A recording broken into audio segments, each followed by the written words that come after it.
Hello mga ka-farmers! So for today's video ay i-share ko sa inyo yung isang biig ko mga ka-farmers na gawin ko sanang inahin ay hindi pala pwedeng gawing inahin mga ka-farmers. Sayang po talaga.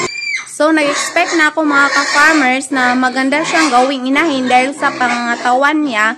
Pero hindi pala dahil sa yung dede niya mga ka-farmers, hindi siya umabot ng 15 or 15 teats. So, isa kasi yan sa traits na kailangan namin mga ka-farmers kung pumipili kami ng inahin. Sa online ko kasi ito nabili mga ka-farmers, then sabi ng seller, okay daw na gawing inahin. Ang ingay ng mga baboy mga ka-farmers. So, ayan yung lumang tripod ko, sinira ng baboy. Ang daming malalaking langgam dito mga ka-farmers. So, ayan, ang daming malalaking langgam mga ka-farmers. Aakyat talaga sa paa natin. So, dito sila nagstay sa kulungan na walang laman. Ayan, pati sa sahig mga ka-farmers.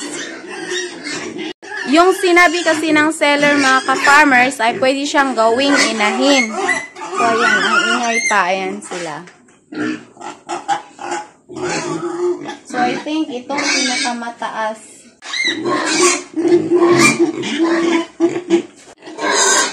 So, yan sana yung gawin natin inahin mga ka-farmers. Maganda naman yung pangatawan niya.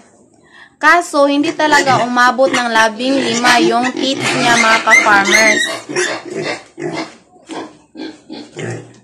So, ayan. Itong dalawa, pang fattening lang kasi natin yan.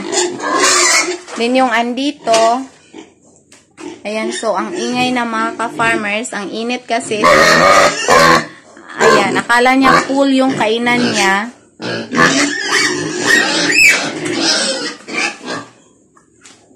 So, sayang talaga mga ka-farmers na hindi natin siya pwedeng gawing inahin. Ang reason kasi natin mga ka-farmers kung bakit kailangan natin ng maraming dede yung gawin nating inahin ay para kung mag-anak siya ng more than 10 mga ka-farmers, at least hindi po mahirapan sa pagdede yung mga biik niya. Then, isa din sa rason mga ka-farmers, hindi kasi ibig sabihin niya na yung 15 or 16 teats na kailangan natin ay buhay po yan. So, hindi po lahat ng teats ng inahin ay magkakaroon ng gatas kapag nanganganak na ito mga ka-farmers. So, kung ano siya, kung manganganak siya ng at least 10 or 12 mga ka-farmers, so, papasok talaga yung 12 na mga biik, magkakaroon talaga siya ng tigi-isang dede mga ka-farmers. Pero, yun kasing biik na yon, ano lang siya, 13 teats lang siyang meron. So, hindi talaga siya pwedeng gawing inahin mga ka-farmers unless kung isusugal mo talaga. Pero what if in the future manganganak siya ng 12, then yung 13 teats, hindi po natin yan sure na buhay po talaga lahat yan. Sa pangangatawan niya mga ka-farmers, okay siya dahil mataas yung pangangatawan niya. Isa din yan sa basihan natin sa pagpili ng inahin ay yung magkakaroon ng or meron siyang mataas na pangangatawan. Ito ay yung purpose natin na para kung marami yung kanyang magiging biik, at least mataas yung pangangatawan niya, so capable siya na mag-carry ng maraming biik mga ka-farmers. Then, isa din sa dapat nating tingnan ay yung likuran na paa niya. So, dapat malapad po ang mga kuko mga ka-farmers para kung magbubuntis na siya, at least strong po. So, meron pong magandang pundasyon yung pangatawan ng baboy. Lalo na kapag buntis mga ka-farmers, so mabigat po ang tiyan yan. So, kailangan po talaga na strong yung mga feet niya. Lalong-lalo na po yung sa likuran mga ka-farmers. So, kung bumili kayo ng mga biik na gagawing inahin, dapat yan po ang number 1 na tingnan ninyo. Aside sa breed mga ka-farmers, dahil, of course, kung pipili naman tayo ng inahin, pipiliin talaga natin yung may magandang breed. So, yung dito sa amin mga ka-farmers, kadalasan yung ginagamit namin ay large white at landrace. So, ayan, sayang po talaga mga ka-farmers. So, ibebenta na lang natin siya na pang fattening, then bibili na lang po kami ng panibagong gagawing inahin. I was expecting sana mga ka-farmers na makapagsimula na naman kaming mag-inahin dahil dito sa kanya, dahil nakabili na tayo, pero hindi pa pala mga ka-farmers. So, maghahanap pa po tayo ng biik na merong quality na hinahanap natin.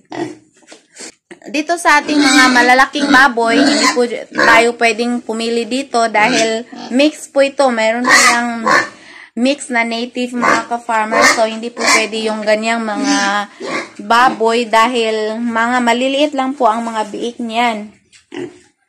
So, kailangan natin na yung mga biik talaga mga ka-farmers na malalaki at may magandang pangatawan para hindi tayo mahihirapan sa pagbenta. So, ayan. So, nakakalungkot pong isipin mga ka-farmers na ganyan, pero okay lang. Ibibenta ko na lang siya na pang fattening. Itong dito mga ka-farmers, ibibenta ko to na pang litsunin, pero pang ano na siya, malalaki na po talaga. Then dito, pwede rin, pero maliliit pa to mga ka-farmers. Pero pwede siya pang family size na pang lechon. Subukan ko na lang pong i-post sa mga pages na kung saan pwede tayo makapagbenta ng mga pang-lechonin mga ka-farmers. Medyo malalaki kasi yung income natin kapag yung baboy natin pang-lechonin lang. Dahil tulad nito mga ka-farmers, starter pa yung kinakain at hindi pa sila nakakaubos sa isang sako. At like maibenta natin ng 5,000 to 6,000 yung buhay na baboy. So, magkakaroon po talaga tayo ng kita. So, yan po yung tekniko dito mga ka-farmers. Kung sakaling merong bibili ng pang-lechonin, ibibenta ko po. So, yun po mga ka-farmers. Nakakalungkot po na hindi pala pwedeng maging inahin yung nabili kong biik. Pero okay na lang.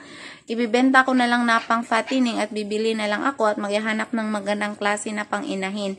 So, yun lamang po mga ka-farmers ang mai-share ko for today's video. Huwag niyo pong kalimutan na mag-subscribe at i-click ang notification bell para kayo po ay palaging updated sa ating mga bagong farming tutorials na i-upload. Huwag niyo din pong kalimutan na mag-like, comment at share para malaman din na iba nating mga ka-farmers. Thank you for watching. Happy farming! Bye-bye!